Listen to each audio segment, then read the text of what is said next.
શ્રી દત્ત પ્રસન્નોસ્તુ. ઓમ શ્વાસે શ્વાસે દત્ત નામ સ્મરાત્મન. હમ ભક્તન કે ભક્ત હમારે. આવી વાત્સલ્યસભર દ્રષ્ટિથી પરિપૂર્ણ અણુમેરુમાં વ્યાપીને રહેલ પૂર્ણ પરમ બ્રહ્મ એટલે બ્રહ્મા, વિષ્ણુ અને શિવના ત્રિગુણાત્મક અવતાર તેવા દત્તાત્રેય પ્રભુ.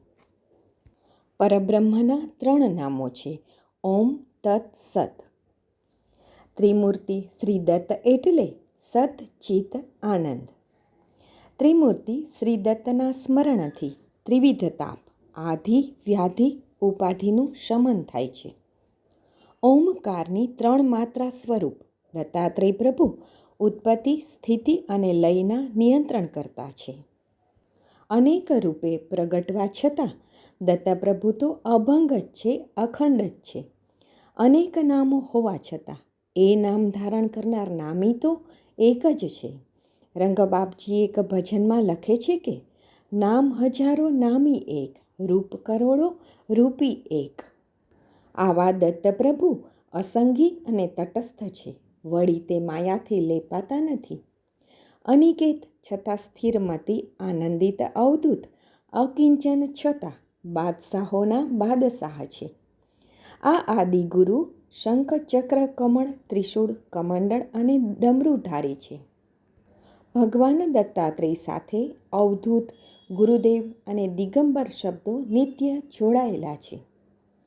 દત્તપ્રભુના મુખ્યત્વે 16 અવતારો માનવામાં આવે છે.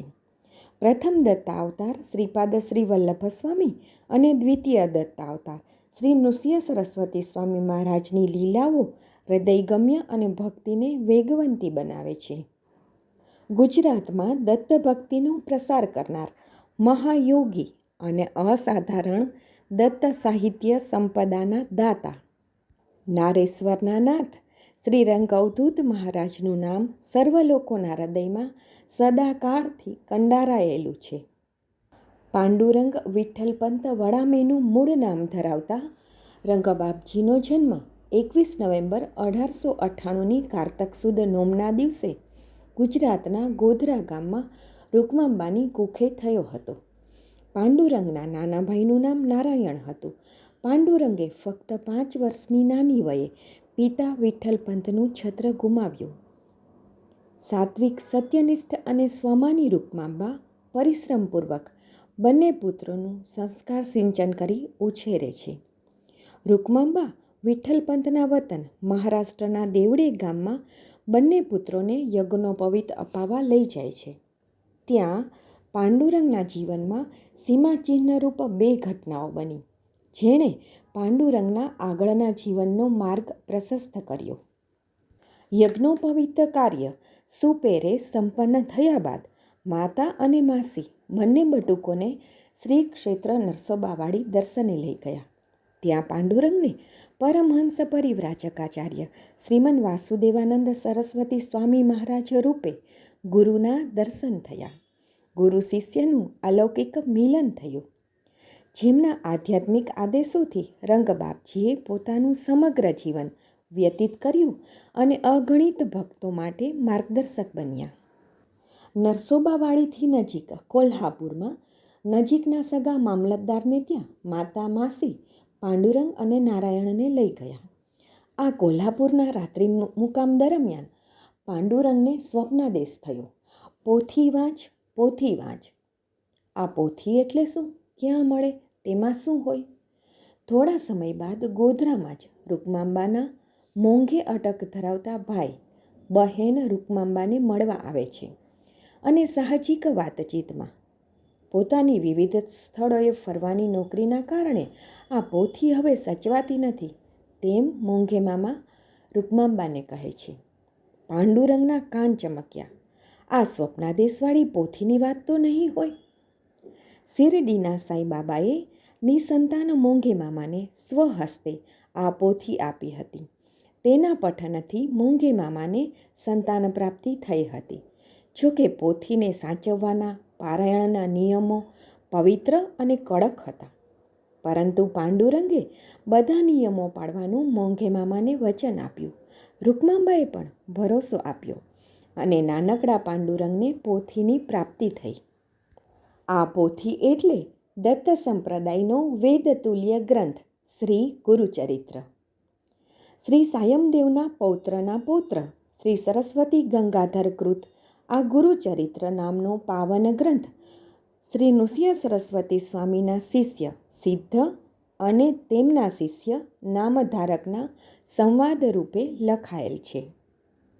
જ્ઞાનકાંડ, કર્મકાંડ અને ભક્તિકાંડના 52 અધ્યાયમાં વહેંચાયેલ આ ગ્રંથ ભક્તોમાં અત્યંત પૂજનીય છે, જેમાં મુખ્યત્વે પ્રથમ અને દ્વિતીય દત્તાવતાર શ્રીપાદ શ્રી વલ્લભ અને શ્રી નૃસિંહ સરસ્વતીના જીવનની લીલાઓનું ભક્તિસભર વર્ણન કરવામાં આવ્યું છે. નાનકડા પાંડુરંગને આ પોથી રૂપે શ્રી ગુરુચરિત્ર ગ્રંથની પ્રાપ્તિ થઈ અને અજાણતા જ અમોઘ કવચ અને સંજીવની સ્તોત્ર રૂપ દત્તબાવનીના મૂળ રોપાઈ ગયા. કેમ કે સમગ્ર શ્રી ગુરુચરિત્રનો ટૂંક સાર એટલે જ દત્તબાવની. યુવાવસ્થાથી જ પાંડુરંગનું મન આધ્યાત્મના ઊંચા શિખરો સર કરવા લાગ્યું અને તેઓ શ્રી પાંડુરંગમાંથી રંગ અવધૂત તરીકે ઓળખાવા લાગ્યા. પૂજ્ય ભવાની શંકર શાસ્ત્રી નારેશ્વરના નાથની પ્રશસ્તિમાં લખે છે કે શાંતમ યોગીન્દ્રવર્યમ દ્વિજકુલતિલકમ ક્ષોત્રિયમ બ્રહ્મનિષ્ઠમ દત્તાત્રેયમ સ્મરંતમ જનહિતનિરતમ સચ્ચિદાનંદમગ્નમ સિદ્ધમ રેવા તટસ્થમ નિજપરરહિતમ નિત્યમત્તાવધૂતમ સંતમ નારેશ્વરસ્થમ મથિતકલિમલમ પાંડુરંગમ નમામિ. સંવંત 1991 ને મહાસુદ એકમ સોમવારે તારીખ 4/2/1935ના ધન્ય દિવસે ગુજરાતના ગાંધીનગર જિલ્લાના કલોલ તાલુકામાં આવેલ સઈજ ગામના સિદ્ધનાથ મહાદેવ મંદિરની ધર્મશાળામાં આ અજરા અમર દત્તબાવનીની રચના થઈ. સરખેજ નિવાસી રંગભક્ત શ્રી કમળાશંકર ત્રિપાઠીના ધર્મપત્ની ધનલક્ષ્મીબેનની પિશાચ પીડા દૂર કરવાના હેતુથી આ સંકટમોચન સ્તોત્રની રચના થઈ. અભણ અને અસ્વસ્થ ધનલક્ષ્મીબેન વતી કમળાશંકરભાઈએ દત્તબાવનીના 52 પાઠ કર્યા અને ધનલક્ષ્મીબેન પિશાચ બાધામાંથી મુક્ત થઈ સંપૂર્ણ સ્વસ્થ તંદુરસ્ત થયા. જય યોગીશ્વર દત્ત દયાળ તુજ એક જગમાં પ્રતિપાળ. જય જેવા બ્રહ્મમૂલક શબ્દથી આ સ્તોત્રની શરૂઆત મંગલ સૂચક છે. યોગીશ્વર એટલે યોગીઓના ઈશ્વર, સ્વયં યોગી તેવા દત્તાત્રેય સર્વ યોગીઓમાં ઈશ્વર રૂપ શ્રેષ્ઠ રૂપ છે. જય યોગીશ્વર દત્ત દયાળ એ સંબોધન કરીને દત્તાત્રેય પ્રભુનું ધ્યાન પોતાના તરફ ખેંચવાનો પ્રયત્ન થયો છે. તું જ એક જગમાં પ્રતિપાળ. આ પંક્તિ દત્ત પ્રભુમાં અનન્ય નિષ્ઠા અને અડગ વિશ્વાસનું સૂચક છે. વળી આ સ્તોત્ર અકારાંત છે, એટલે કે દત્તબાવનીની દરેક લીટીનો છેલ્લો અક્ષર કાના કે માત્રા વગરનો છે. રૂકમાઈ નંદન દત્તબાવનીની હસ્તપ્રત મોદી કાકાને મોકલે છે. સાથે લખે છે કે હનુમાન ચાલીસાના સ્મરણથી આ દત્તબાવનીની પ્રેરણા થઈ. ગુરુચરિત્રના 52 અધ્યાય, અઠવાડિયા 52. તમને ગમે તો ઠીક, નહીં તો ફાડી નાખશો. આદિ અંતમાં સંકીર્તનનો પાઠ ફળદાયી, એટલે કે પ્રથમ દત્તનામ સંકીર્તનમ કરવું, પછી 52 દત્તબાવની અને અંતમાં ફરી દત્તનામ સંકીર્તનમ કરવું. રંગબાપજીની અદ્ભુત રચના એટલે દત્તનામ સંકીર્તનમ. શ્રી દત્તનામ સંકીર્તનમમાં અવધૂતશ્રીએ દત્તપ્રભુના 1008 નામો રૂપ મણકા પરોવીને માળા ગૂંથીને દત્તપ્રભુને અર્પણ કરી છે. આ ગણતરી અદ્ભુત છે. પ્રથમથી ગોઠવીને કરી હોય તેમ લાગતું નથી. જાણે કે દત્તપ્રભુ બોલતા લખાવતા હોય અને અવધૂતશ્રી લખતા હોય તેમ લાગે છે. શ્રી દત્ત સ્તુતિ રૂપ આ દિવ્ય સ્તોત્ર પઠનથી પરમાત્માના નામનું સતત અનુસંધાન રહે છે પાદુકા પૂજન સમયે આ સ્તોત્ર ગાન દ્વારા દેવને પાદુકાજીને અભિષેક કરવાનો પ્રઘાત છે. 84 શ્લોકનું આ સ્તોત્ર 84 લાખ યોનિના ફેરાને ટાળનારું છે. અવધૂત શ્રીના સૂચનને અનુસરીને ભક્તો સંકીર્તનના સંપુટ સહિતની દત્તબાવની કરે તે શ્રેયસ્કર છે. દત્તબાવનીમાં પૂજ્યશ્રીએ મૂકેલા લીટીના ક્રમ નંબર પાછળનું ચિંતન સમજીએ. અવધૂતશ્રીએ દત્તબાવનીમાં મૂકેલા આંકડા આ પ્રમાણે છે: 6, 10, 14, 18, 26, 30, 34, 38, 44, 48, 52. પ્રથમ 6 લીટીમાં દત્ત ભગવાનનું વર્ણન છે. દત્ત ભગવાનનું વર્ણન કર્યા પછી રંગબાપજી આર્ત પ્રાર્થના અને લીલાનું ગાન શરૂ કરે છે. આવ્યો શરણે બાળ અજાણની આર્ત પ્રાર્થના પછી સહસ્ત્રાર્જુનની દત્તપ્રભુની લીલા વર્ણવી છે અને ફરી પાછું તારા વિના મને બીજો કોઈ આધાર નથી તેમ કહી 10મી લીટી પૂરી કરી ત્યાં 10નો ક્રમાંક જણાવ્યો છે. વિષ્ણુ શર્માની અને જંબવધની લીલાનું વર્ણન કરી પાછી ભગવાનની અગાધ લીલાનો મહિમા ગાઈને ત્યાં 14નો ક્રમાંક મૂક્યો છે. વળી પાછું આયુની લીલાનું અને યદુ, પરશુરામ, પ્રહલાદની લીલાનું વર્ણન કરી આર્ત પ્રાર્થના કરી છે. અહીં 2 લીટીમાં આર્ત પ્રાર્થના કરી દુઃખ હરવાની વિનંતીને અસરકારક ધારદાર બનાવી ત્યાં 18નો આંકડો મૂક્યો છે. અહીં દત્ત ભગવાનની લીલા પૂરી થાય છે. દત્તાત્રેયના અવતાર શ્રીપાદ શ્રીવલ્લભ અને શ્રીમન નૃસિંહ સરસ્વતી સ્વામીની લીલાનું વર્ણન હવે 19મી લીટીથી શરૂ થાય છે. 19મી અને 20મી લીટીમાં શ્રીપાદ પ્રભુની લીલા છે. 21મી લીટીમાં પહેલી લીલા નૃસિંહ સરસ્વતી સ્વામીની છે, જ્યારે બીજી લીલા શ્રીપાદ પ્રભુ સ્થૂળ દેહ ન હતા ત્યારની છે. આ પછી આર્ત પ્રાર્થના રૂપે કરે કે મના મારી વહારની લીટી મૂકી છે. પછી નૃસિંહ સરસ્વતીની લીલા વર્ણવી છે. નૃસિંહ સરસ્વતીની અગણિત લીલાઓ પૈકી 4 લીલાનું વર્ણન એક સાથે કર્યું છે, પણ 4 લીટીને અંતે ક્રમાંક નંબર 30 અને 34 મૂક્યા છે. અહીં લીલાનું વર્ણન પૂરું થાય છે. શ્રી ગુરુચરિત્રના આધારે વર્ણવેલી લીલા પૂરી થાય છે. દત્ત ભગવાન જ રામકૃષ્ણ રૂપે અવતર્યા એવો વિશાળ વિચાર મૂકી રામકૃષ્ણની લીલાનું વર્ણન કરી એમની લીલાનો મહિમા 2 લીટીમાં ગાય ત્યાં ક્રમાંક નંબર 38 મૂક્યો. હવે રંગબાપજી આ દત્તબાવની સ્તોત્રનું મહાત્મ્ય ગાય છે. સાથે સાથે દત્તબાવની કરવાની રીત પણ જણાવે છે. પહેલી 3 લીટી 39, 40, 41માં મહાત્મ્ય છે અને પછીની લીટી 42માં દત્તબાવની કરવાની રીત છે. પછી પાછું 2 લીટી 43, 44માં મહાત્મ્યનું વર્ણન છે અને ત્યાં ક્રમાંક 44 મૂક્યો છે. પછીની 4 લીટી પૈકી પહેલી લીટી નંબર 45માં બાવની કરવાની રીત છે. બીજી અને ત્રીજી લીટી 46 અને 47માં પાછું મહાત્મ્ય વર્ણવ્યું છે અને પછી નામરૂપ છોડીને પરમતત્વ એક છે તેનું સૂચન કરી ક્રમાંક નંબર 48 મૂક્યો છે. છેલ્લી 4 લીટી પૈકી પહેલી 2 લીટી 49 અને 50માં દત્તપ્રભુનો મહિમા ગાયો છે. ત્રીજી લીટી 51માં આ સ્તોત્ર પાછળની પોતાની તપશ્ચર્યાનો અનુભવનો સ્વીકાર કરી એની અવગણના ન કરવાની, હસી નહીં કાઢવાની ચેતવણી આપી છે. છેલ્લે જીવ એ જ શિવ છે એ સામવેદના મહાવાક્ય તત્વમસીને યાદ કરાવી શ્રી ગુરુદેવનો જય જયકાર કર્યો છે. આમ જયથી શરૂ થયેલા સ્તોત્રની સમાપ્તિ પણ જય જયકારથી થાય છે. દત્તબાવનીની શરૂઆત જય શબ્દથી થાય છે અને છેલ્લે 2 વખત જય શબ્દ આવે છે. આમ ત્રિવાર જય શબ્દનો ઉપયોગ થયો છે.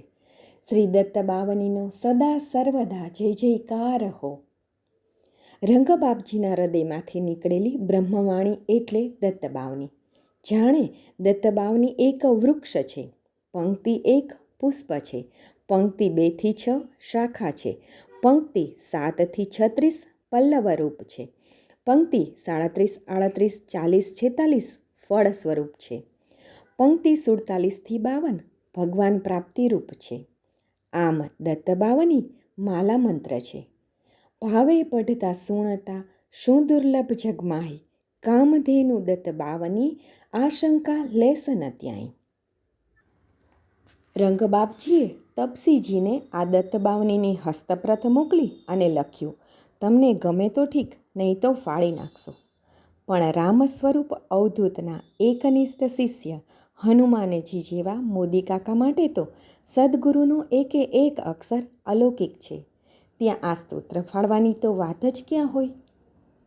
સંવંત 1991ને 4/2/1935ના દિને લખાયેલી દત્તબાવની છપાઈને ભક્તો સમક્ષ આવી તે દિવસ એટલે સંવંત 1991ને તારીખ 1/7/1935. દત્તબાવની છપાતા પહેલાં મોદી કાકાએ રંગબાપજીને પૂછ્યું કે આ સ્તોત્ર ભક્તોમાં વિનામૂલ્યે વહેંચવું છે. રેવાના યોગી જવાબમાં જણાવે છે કે મફતનું મહત્ત્વ નથી. જેનામાં થોડી ઘણી પણ ધર્મભાવના છે તે જ શ્રદ્ધાથી આ ખરીદશે અને તેનો યોગ્ય ઉપયોગ પણ કરશે. નહીં તો નિઃશુલ્ક હોવાથી તેની મહત્તા જ નહીં રહે. ભલે અલ્પ પણ મૂલ્ય રાખવું આવશ્યક છે. અને પ્રથમ વખત છપાયેલ દત્તબાવનીનું મૂલ્ય 2 પૈસા રાખવામાં આવ્યું. દત્તબાવની રંગબાપજીના સ્વમુખેથી પ્રગટેલી દિવ્ય પ્રાસાદિક વાણી છે. પરમાત્માને કરેલ પોકાર છે અને ઉપાસના માટેનું શ્રેષ્ઠ સાધન છે. ઉપાસનાની પરિપક્વતા વગર આત્મકલ્યાણ સંભવ નથી. ઉપાસનાની પરિપક્વતા ત્યારે જ આવશે જ્યારે યોગ્ય પ્રમાણમાં દત્તબાવનીની ગરિમા અને મર્યાદા જળવાશે. દત્તપ્રભુની આર્ત પ્રાર્થના રૂપે સારંગ રાગમાં ગવાયેલી દત્તબાવની ડાયરો, ગરબા, નૃત્ય કે ફિલ્મનું મનોરંજન નથી. જેથી તેને ઘોંઘાટ, હાવભાવ કે બિનજરૂરી સંગીત તાલની જરૂર જ નથી. શાંતિથી કરેલ દત્તબાવની રૂપી આર્ત પ્રાર્થના થકી આત્મકલ્યાણના માર્ગે ઉન્નતિ કરી શકીશું. ભગવાનની આજ્ઞાથી વિરુદ્ધ વર્તન કરવું શું શોભાસ્પદ છે? પુણ્ય કે સત્કર્મનું ફળ સુખ. આ સુખ બધાને જોઈએ છે, પણ સત્કર્મ કરવાની વૃત્તિ ભાગ્યે જ કોઈને થાય છે. વાવવું નથી ને મબલખ લણવું છે, ભલા તે કેમ શક્ય બને? રૂકમાઈનંદન દત્તનામ સ્મરણની 10મી પંક્તિમાં કહે છે કે ત્યજી પાપનું મૂળ આલસ્ય ભાઈ, વળી રાજસી કર્મ જે જન્મદાયી, ગ્રહે એક ભક્તિથી તે દત્તપાદ, સ્મરી લે પ્રતિશ્વાસ હે ચિત્ત દત્ત, સ્મરી લે પ્રતિશ્વાસ હે ચિત્ત દત્ત. દત્તબાવનીના અક્ષરની ગૂઢ મંત્ર શક્તિથી પારાયણ અનુષ્ઠાન દ્વારા દિવ્ય પરિણામ, દિવ્ય અનુભવ, દિવ્ય પ્રભાવ, દિવ્ય આનંદ, શાંતિ, સંતોષ અને મધુરતાની પ્રાપ્તિ થાય છે.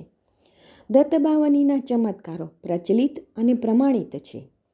ભક્તનો જેટલો શુદ્ધ ભાવ હોય તેટલો તેને લાભ વધારે થાય છે. ગુરુ અવતાર દત્તપ્રભુ એટલે ગુરુદેવ દત્ત.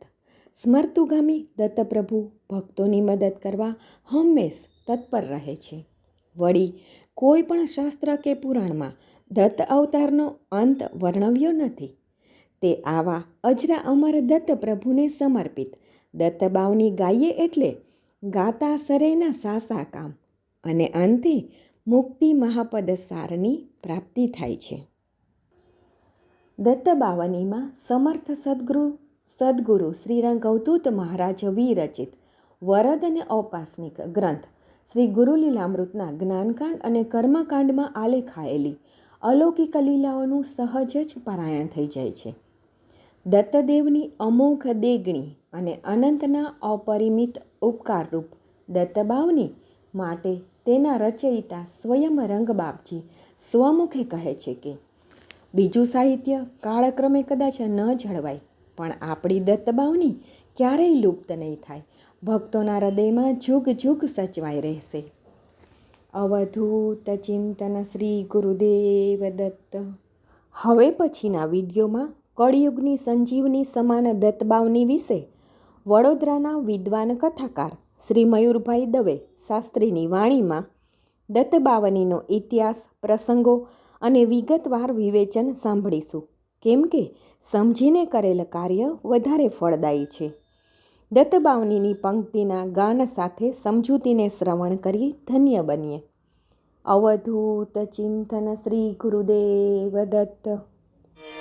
દિગંબરા દિગંબરા શ્રીપાદ વલ્લભ દિગંબરા બ્રહ્મા વિષ્ણુ મહેશ્વરા શ્રીપાદ વલ્લભ દિગંબરા.